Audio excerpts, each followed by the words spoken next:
गेल्या काही दिवसांमध्ये इस्रायल आणि गाझा या युद्धानं अवघं जग होरपळून गेले। पण या युद्धाच्याही पुढची घटना घडली ती इस्रायलच्या शेजारी असलेल्या लेबनॉनमध्ये। लेबनॉनमध्ये हिजबुल्ला या संघटनेच्या काही सदस्यांच्या हातातले पेजर एकामागोमाग एक फुटू लागले। असे किती पेजर फुटले तर एकाच वेळी हजारो। हे सगळं घडलं मंगळवारी। त्यानंतर पुढच्याच दिवशी म्हणजे बुधवारी त्याच लेबनॉनमध्ये वॉकी टॉकीचे स्फोट झाले। अवघा देश दहशतीच्या छायेत लोटला गेला, कारण अनेक लोक या स्फोटांमध्ये मारले गेलेत आणि अनेक जण हजारोंच्या संख्येने जखमी आहेत आणि अवघ्या देशामध्ये सध्या भीतीचं दहशतीचं वातावरण आहे। लेबनॉनमध्ये नेमकं काय घडलंय आणि यामागची कारणं काय आहेत हे जाणून घेणारा एनडीटीव्ही मराठीचा हा रिपोर्ट बघूयात।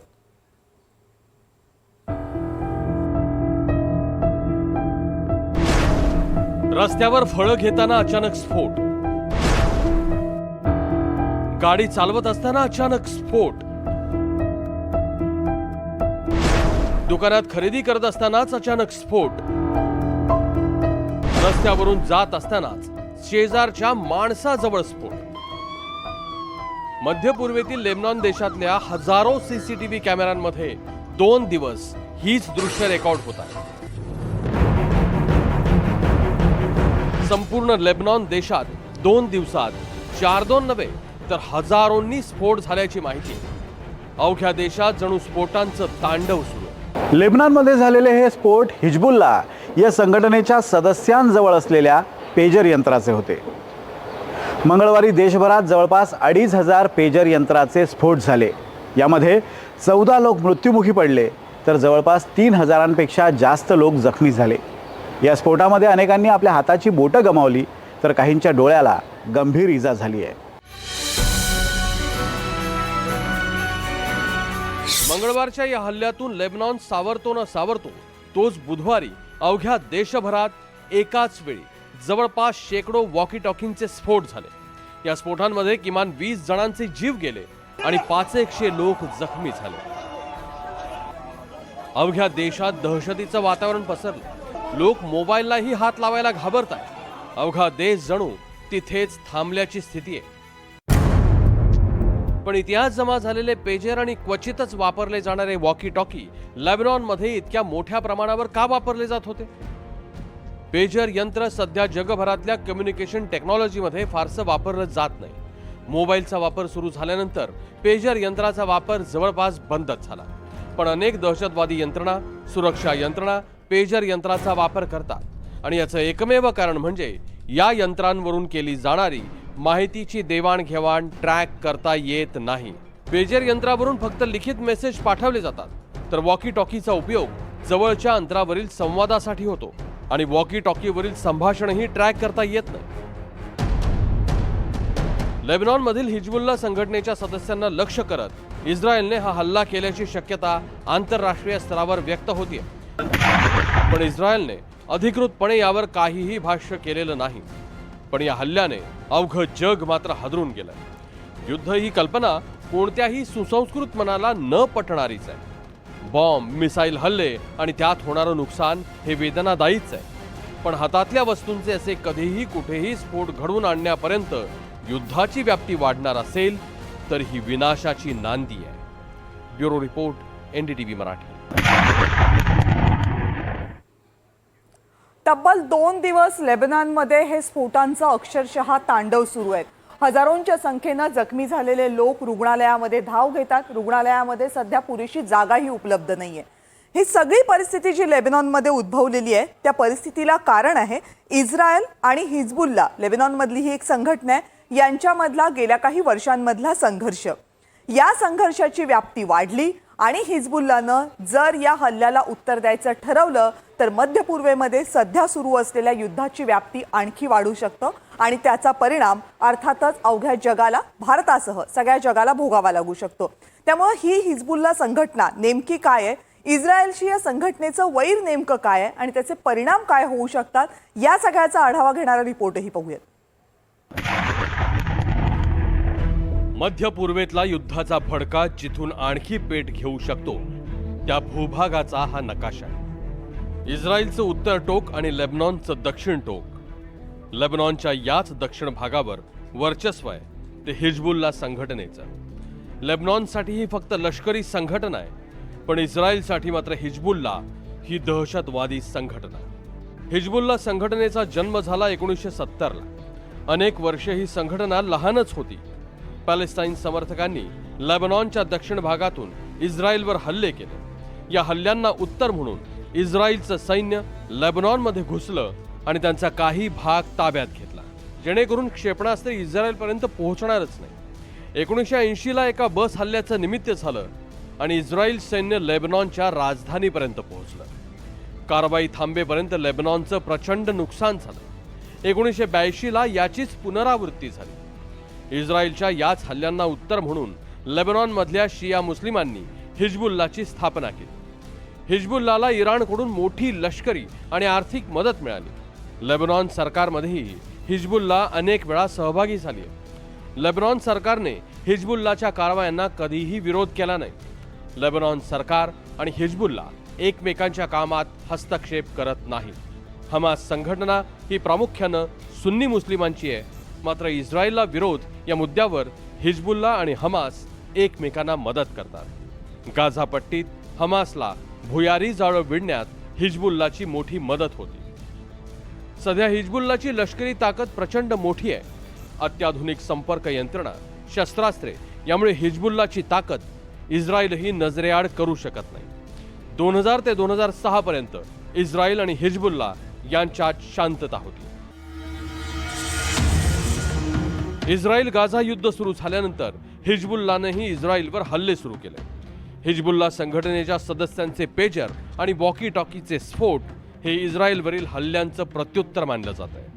पण तरीही हिजबुल्ला या स्फोटांचं उत्तर देणार का, हा मात्र प्रश्न आहे. कारण हिजबुल्लाला सगळ्यात मोठी मदत इराणची आहे. त्यामुळे इराणच्या होकाराशिवाय हिजबुल्ला उघड काहीच करणार नाही. शिवाय लेबनॉनमधील सरकार सध्या कमकुवत आहे. हिजबुल्लाचं अस्तित्व इराकमधल्या लष्करी संघटनांना प्रेरित करतं. त्यामुळे इराक हिजबुल्लाला फारसा पाठिंबा देत नाही. सौदी अरेबियाला या गटाचा फारसा धोका नसल्यानं त्यांची ही भूमिका स्पष्ट नाहीये. पण सरकार कमकुवत असताना इस्रायलच्या हल्ल्यापासून जनतेचं रक्षण ही आपली जबाबदारी असल्याचं हिजबुल्ला मानतं आणि त्यामुळेच त्यांची पुढची पावलं सावधगिरीची असावीत अशी अपेक्षा व्यक्त होते. Bureau report, NDTV Marathi.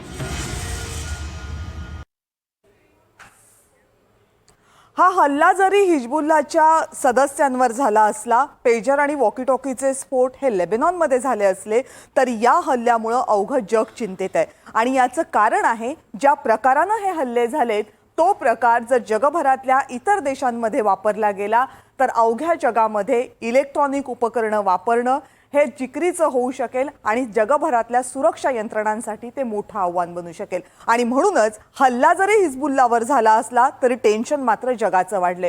कोणते मुद्दे आहेत महत्त्वाचे जर या हल्ल्याचा विचार केला तर, जे भारतासारख्या सगळ्याच देशांची चिंता सध्या वाढवू शकतात? ग्राफिकच्या माध्यमातून नजर टाकूया. हिजबुल्लावरच्या हल्ल्यामुळे जगभरातील युद्धांना खरं तर एक नवा मार्ग सापडलेला आहे. कारण प्रत्यक्ष युद्धभूमीवर युद्ध लढण्यापेक्षा अशा मार्गांनी जर युद्ध लढली गेली तर त्यानं नुकसान खूप जास्त होऊ शकतं. सायबर, इलेक्ट्रॉनिक आणि पुरवठा साखळी यांचे एक घातक समीकरण तयार झाले. याचं कारण असं आहे की सायबर हल्ले वेगळ्या प्रकारे होतात, इलेक्ट्रॉनिक उपकरणांच्या माध्यमातून हल्ले वेगळ्या प्रकारे होतात. पण यावेळेस जे हल्ले झाले ते इलेक्ट्रॉनिक उपकरणं वापरकर्त्यांच्या हातात जात असतानाच अगोदरच त्याच्यामध्ये स्फोटकं तयार करून भरली गेली होती. त्यामुळे ही सगळी साखळी जर एकत्र आली तर काय घातक परिस्थिती होऊ शकते याचं लेबनॉन हे फक्त उदाहरण ठरले. हार्डवेअर आणि सॉफ्टवेअरचा हल्ल्यासाठी एकत्रितपणे वापर झालाय आणि भविष्यात असे वापर वारंवार होऊ लागले तर ती सगळ्यांसाठी डोकेदुखी असेल. त्यामुळे जगभरामध्ये हार्डवेअर पुरवठा करणारी साखळी सुद्धा आता संशयाच्या भोवऱ्यात असेल. कारण जे पेजर पुरवले गेले होते त्यामध्ये आधीच स्फोटकं भरली गेली होती असा संशय आता व्यक्त होतोय. भारतासारख्या देशासाठी सुद्धा हिजबुल्लावरील हल्ला ही धोक्याची घंटा मानली जाते. कारण अनेक इलेक्ट्रॉनिक उपकरणं आपली ही बाहेरून आयात केली जातात आणि म्हणूनच आयात उपकरणांचा वापर हा आता जगभरातल्या सुरक्षा यंत्रणेसाठी करणं ही प्रचंड मोठी आव्हानात्मक गोष्ट असेल. माहिती सुरक्षतेबाबत आपण कायम बोलत असतो, डेटा प्रोटेक्शन बद्दल आपण बोलत असतो, पण आता या माहिती सुरक्षिततेसोबत त्या उपकरणांची सुरक्षितता सुद्धा आता प्रत्येकासाठी गरजेची बनलेली आहे. देशाच्या आणि सुरक्षा यंत्रणांच्या कम्युनिकेशन सिस्टीम्स ज्यावर सध्या अवघ्या जगाची भिस्त आहे ती धोक्यात आलेली आहे का, हा सगळ्यात महत्त्वाचा प्रश्न लेबनॉनवर आणि हिजबुल्लाच्या सदस्यांवर झालेल्या या हल्ल्याच्या निमित्तानं उपस्थित होतोय. आणि याच मुद्द्यावर आपल्याला चर्चा करायची आणि त्यासाठी निवृत्त लष्करी अधिकारी माजी मेजर जनरल अनिल बाम आत्ता आपल्यासोबत आहेत. अनिल बाम सर, खूप खूप स्वागत आहे तुमचं या चर्चेमध्ये. धन्यवाद. नमस्कार. मला वाटतं हा विषय तुमच्या अभ्यासाचा विषय आहे. गेली अनेक वर्ष तुम्ही याच्यामध्ये काम करताय. कम्युनिकेशन सिस्टीम्सचाही तुमचा अभ्यास खूप मोठा आहे. जी परिस्थिती आता लेबनॉनमध्ये आपण पाहतोय ती जगाला सतर्क करणारी आहे, ज्याचं एक महत्त्वाचं कारण आहे की या अगोदर जे फार क्वचित दिसलं, हार्डवेअर, सायबर आणि जी साखळी पुरवठा करते या गोष्टींचा, हार्डवेअरचा पुरवठा करते, यंत्रांचा, त्या सगळ्याचा एकत्रितपणे वापर झाला. याचा अर्थ हे सुनियोजित पद्धतीनं झालंय. हा एक नवा मार्ग युद्धाच्या या सगळ्या परिस्थितीमध्ये जगापुढे आलाय असं म्हणायचं? हो, बिलकुल. हा एक कम्प्लिटली नवा मार्ग आहे. सायबर वॉरफेअर हे एक खूप जुनं आहे, ज्याच्यामध्ये आपण पाहतो की कसं आपण आपल्या दुश्मनच्या एरियामध्ये त्याला नास्तनभूत करायसाठी आपण हे करतो. स्पेशली ह्या वेळेला इंडिव्हिज्युअल इक्विपमेंटच्या वरती त्यांनी जो हल्ला केला आहे, आपण पाहिलं की जेव्हा ही लढाई सुरू झाली, पहिले सुरू झाली हमास आणि इस्रायलच्या मध्ये, गाझा स्ट्रिप मध्ये. ही तकरीबन 11 महिने झालेत. हे जे नवीन डायमेन्शन सुरू झालं आहे या पर्टिक्युलर पेजर आणि वॉकी टॉकी मध्ये, आपण पाहिलं की 17 सप्टेंबरला जे घडलं त्याच्यामध्ये तमाम पेजर्स जे वापरले होते हिजबुल्लाने लेबनॉनच्या आतमध्ये, कारण आता इस्रायलनी गाझा स्ट्रिप वरून नॉर्दर्न एरियाज मध्ये कूच केली आहे आणि त्याच्यामध्ये त्यांनी पाहिलं आहे की जे हिजबुल्ला आपलं कम्युनिकेशन करता पेजेस वापरतात, कारण पेजेस मध्ये त्याला अटॅक करणं इतकं सोपं नाहीये. पेजेस खूप पहिले होते, जेव्हा आता जे स्मार्टफोन्स आहेत ते इंटरनेटवर काम करतात. पेजरला इंटरनेट लागत नाही. पेजर एक किंवा ग्रुप ऑफ फ्रिक्वेन्सीज मध्ये काम करतात.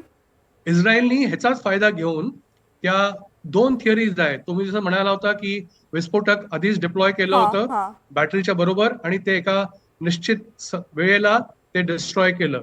एक दुसरं थिअरी असं पण आहे की हे जितके फ्रिक्वेन्सीज आहेत त्यांना हॅक करून एक स्ट्रॉंग सिग्नल पाठवून त्यांच्या लिथियम बॅटरीजला गरम करून त्यांना एक्सप्लोड केलं. आणि आजची तारखेमध्ये आपण जे 17 पासून आजपर्यंत पाहिलं, जवळजवळ 32 लोक हलाक झाले आहेत आणि 3000च्या वरती इंजर्ड आहेत.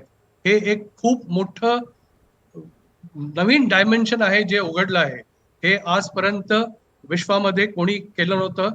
आपण जॅम करतो, आपण फ्रिक्वेन्सी जॅम करतो, आपण कम्युनिकेशन जॅम करतो, डेटा लीक होतात, डेटा हॅक होतात, पण हे झालं नव्हतं. पण सर, असं झालंय की 2 दिवस या सगळ्या बातम्या वाचून माझ्या मनात आणि माझ्या आजूबाजूच्या मनात सगळेजण आहेत त्या सगळ्यांची चर्चा ही आहे की माझ्या हातात असलेलं हे यंत्र सुरक्षित आहे की नाही. तो मोबाईल हातात घेताना भीती वाटते की त्याचा स्फोट होणार की काय.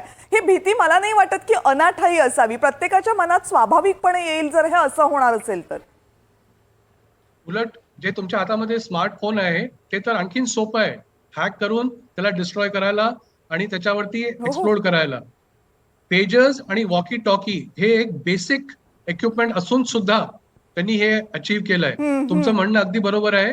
आपल्याला सगळ्यांना ह्याच्याबद्दल भीती वाटली पाहिजे की आपल्या हातामध्ये एक एक्सप्लोजिव्ह आहे आणि त्यांनी तोच वापर करून त्याचा एक्सप्लोजन केलाय. तुम्हाला दिसलं असेल वेगवेगळ्या व्हिडिओ मध्ये, जेव्हा वॉकी टॉकी 18 सप्टेंबरला जेव्हा वॉकी टॉकीज वरती हमला झाला आणि स्पेशली एका फ्युनरल प्रोसेशन वरती वॉकी टॉकी वापरत होते त्याच्यावरती हमला झाला आणि जितके हिजबुल्लाचे लोक होते ते आपल्या बॅटरी काढून काढून फेकत होते, कारण त्यांना वाटलं की जर का बॅटरी एक्सप्लोड झाली पण उगीच हलाक हो. म्हणून जसं तुम्ही म्हणताय की आपल्या हातामधले जे इलेक्ट्रॉनिक इक्विपमेंट आहे हे कुठलेही इक्विपमेंट कधीही एक एक्सप्लोजिव्हच्या रूपाने आपल्या समोर येऊ शकतं.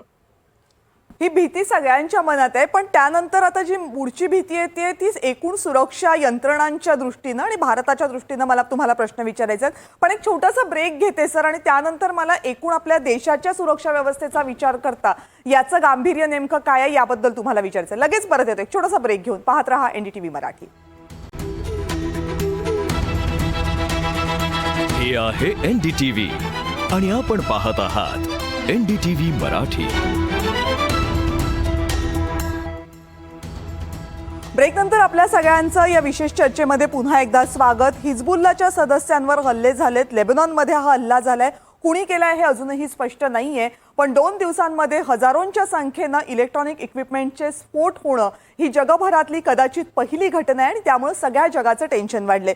या घटनेचे भारतासाठी नेमके काय अर्थ असू शकतात यावर आपण चर्चा करतोय आणि त्यासाठी retired major general Anil Bam sir आता आपल्यासोबत आहेत.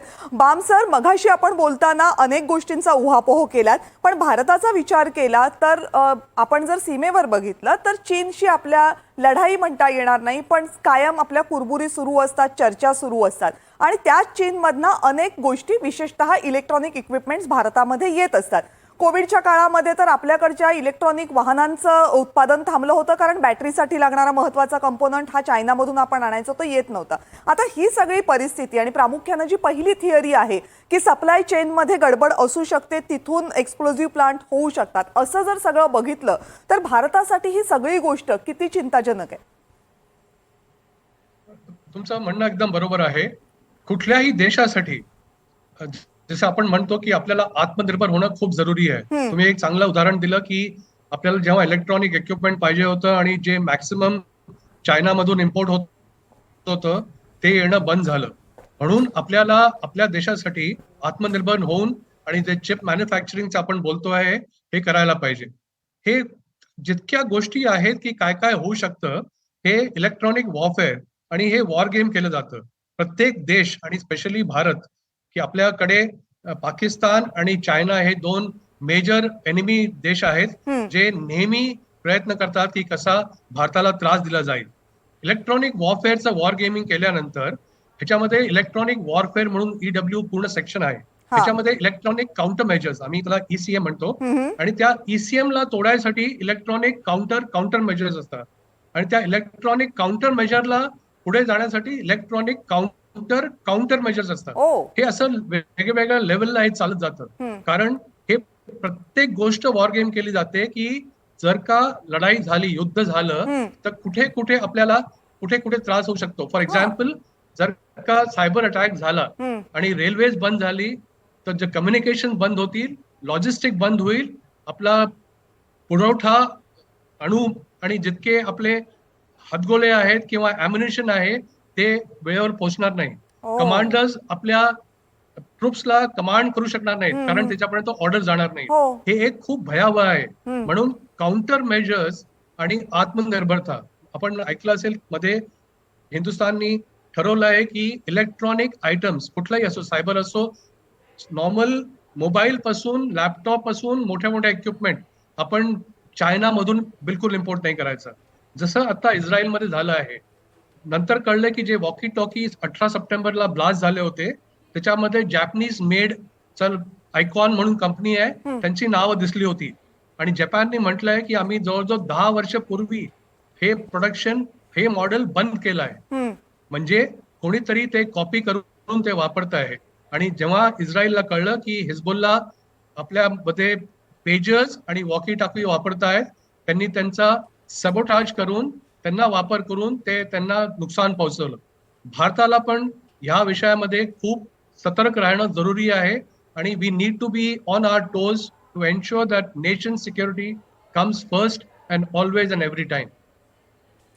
तुम्ही मघाशी कोणकोणत्या लेवलवर आपण हे सगळं करतो त्याचा उल्लेख केलात, पण जेव्हा जेव्हा असे हल्ले होतात तेव्हा तेव्हा त्यांची योजना काही एका दिवसात बनलेली नसते किंवा एक देश ती बनवत नसतो. जगभरातल्या सुरक्षा यंत्रणा वेगवेगळ्या गुप्त माहितींच्या आधारे कायम याचा अंदाज बांधत असतात. भारताचा विचार केला तर प्रचंड मोठा देश आहे आणि त्याची प्रचंड मोठी सीमा आहे. आपणही कायम या हल्ल्यांच्या बाबतीत सतर्क असतो की आता आपल्याला ती सतर्कता आणखी वाढवावी लागणार आहे?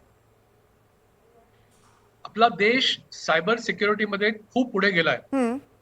मी तुम्हाला सांगू शकतो, मी तुम्हाला देश आणि लोकेशन सांगणार नाही किंवा तुम्हाला डेट सांगणार नाही, पण आपल्याकडे आपल्या दुश्मन देशामध्ये जर का आर्मी कमांडर्स कॉन्फरन्स चालू असेल तर ती आपल्याला पाहायला मिळते लाईव्ह.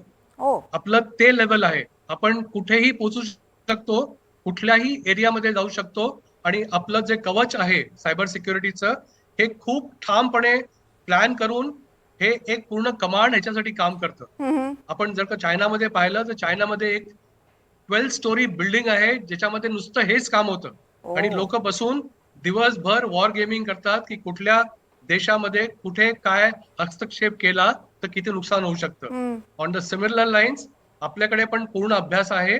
आपल्याला माहिती आहे की आपली कुठे कुठे विकनेसेस आहेत, आपले स्ट्रॉंग पॉइंट्स कुठे आहेत, आपले अपॉर्च्युनिटीज काय आहेत, आपले थ्रेट्स काय आहेत. त्याच्यामुळे आपण ह्या सगळ्या गोष्टींमध्ये विचार करून आपण ह्याचं कवच बनवलेलं आहे आणि इन्शाअल्लाह विचार करतो की हे कवच नाही तुटणार. प्रत्येकाची अपेक्षा हीच आहे की आपल्या देशाच्या सीमा सुरक्षित राहाव्यात, कुठल्याही पद्धतीनं त्यांना धोका पोहोचू नये. पण जेव्हा अशा प्रकारच्या घटना समोर येतात त्यावेळेस आपल्या सगळ्यांच्या मनामध्ये शंका नक्की उपस्थित होतात आणि त्या शंकांचं निरसन करणं हे आपल्या मनामधली भीती कमी करण्यासाठी अत्यंत महत्त्वाचं असतं. सर, या अगदी महत्त्वाच्या आमच्या मनामध्ये उपस्थित होणाऱ्या सगळ्या प्रश्नांची तुम्ही आज सविस्तरपणे उत्तरं दिलीत, त्याबद्दल खरंच खूप खूप आभारी आहे आपली. थँक्यू. धन्यवाद. तर लेबनॉनमधल्या हल्ल्याचे अनेक अर्थ आहेत. आपल्यासाठी या हल्ल्याचा काय नेमका अर्थ निघू शकतो, काय प्रश्न उपस्थित होतात, या सगळ्याबद्दलची चर्चा करण्याचा, उत्तर देण्याचा हा प्रयत्न होता. आता या विशेष चर्चेमध्ये वेळ झाली आहे इथेच थांबण्याची. पाहत रहा NDTV मराठी. हे आहे NDTV आणि आपण पाहत आहात NDTV मराठी.